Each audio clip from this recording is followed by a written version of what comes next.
forced her opponent to tap, and remains the greatest female fighter and the most dominant mixed martial artist in the world. Look, you know what? Ronda Rousey made history as the first woman in the UFC, smashing the glass ceiling in mixed martial arts. How she got there is laid out in the pages of a new book called My Fight, Your Fight. And in it, readers get a sense of Rousey both in and outside the octagon, her steely determination, and her incredible work ethic. And it's hitting the shelves just as she's been named the world's most dominant athlete by Sports Illustrated. We welcome Ronda into the studio this morning. That's a lovely magazine cover and a lovely honor for you. Yeah, it's a nice introduction. I can't complain at all. You know, you've had such an incredible life. You've decided to put it down in pages with your, sister. You've had a lot of really low points in your life. You've had a lot of really great highlights of your life. When you were going through, I mean, you talk about doctors even thinking that you were dead when you were born. You didn't speak until you're 3. Your father had a horrific accident that you witnessed. He later committed suicide. When you were going through the moments of your life, was it difficult to decide what you're going to put in and how much? No, I always felt like the truth had to be told exactly the way it was, or else there was no point to what we were doing.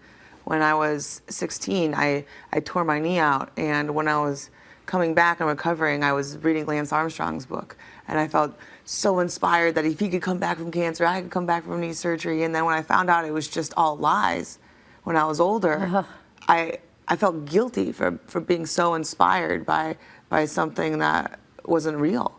And then when I was transferring from judo to MMA, I actually picked up Ronda Rousey's book, Open. And it was so honest and so candid, and it did so much more for me than this fictitious story of a person and a tale that never happened, than the real gritty reality that Ronda Rousey shared with us. And I really wanted to kind of do something for other people like what he did for me. What you've done for yourself is probably, the most noteworthy, coming back from all kinds of different situations, not the least of which is when you won bronze, in the Olympics. And most everybody would think that is, the highest achievement in an athlete's world, but it wasn't gold for you. And so you sank really low.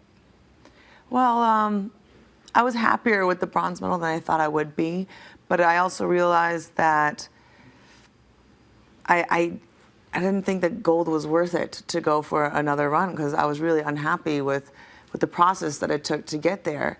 And you feel really happy about a bronze medal for like a month, and then you return to real life. And the real life situation is I'm an Olympic medalist with no work experience and no education and no way to make a living, no career. And I was so focused on just Olympics, that's it, that's the only thing. And then after I got a taste of the bronze, I realized I'm like, the gold isn't going to change my life. And if I'm not happy with the process, then you can't make yourself miserable for 4 years so you can possibly be happy for a few months. And so I really had to reassess what I've been thinking my whole life, that I'm going to win the Olympic gold, I'm going to live happily ever after. And it was a harsh reality to be struck with, and I was completely lost with no goals after that.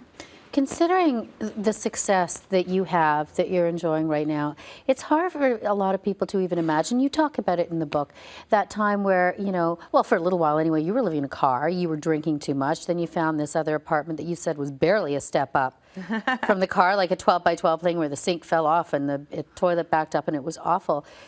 Pretty meager times for you. What turned it around? What got you out of that rut?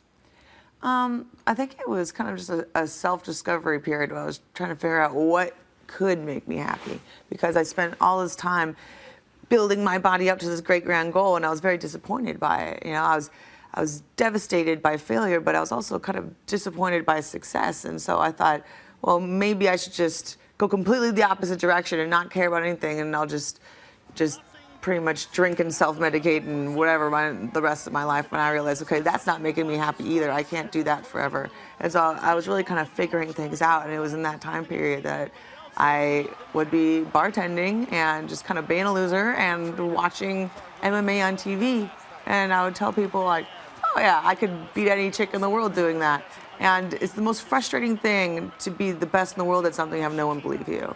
And that's kind of how I found my new quest and mission. Well, I sure believe it now. And a lot of you will sit there and see, you know, the way you are in your life, this wonderful, delightful person who has this look on her face when she's going into the, you know, into a fight. And it's not a different person, but a different mentality takes over when you go into a competition. Yeah, it's funny. People think that I'm angry or enraged when I'm walking out, but I'm just entirely devoid of emotion, and all I'm doing is observing everything that's going on and making snap decisions. And it's like only the fighter part of my personality and brain is working, and it's an interesting state to be in, and it's strangely therapeutic in a way to be so entirely in the present moment. Your mom's been such an important part of your life as a parent, but she also said to you at one point, there are more lessons to learn from winning than losing. Well, she said it's much better to learn from a win than a loss. Yeah, yeah. So I think what she's really trying to tell me is you can't, even if you win, unless you're winning flawlessly and perfectly, there's things to learn. And if you win and walk away and go, yay, I'm awesome, then that gives people a chance to catch up. But if I keep improving with every win, that's how I stay ahead. Star athlete and now author, and we didn't even get to the acting career. You're going to have to come back and we'll talk about that. Thank you for coming thank you for having me. Up next on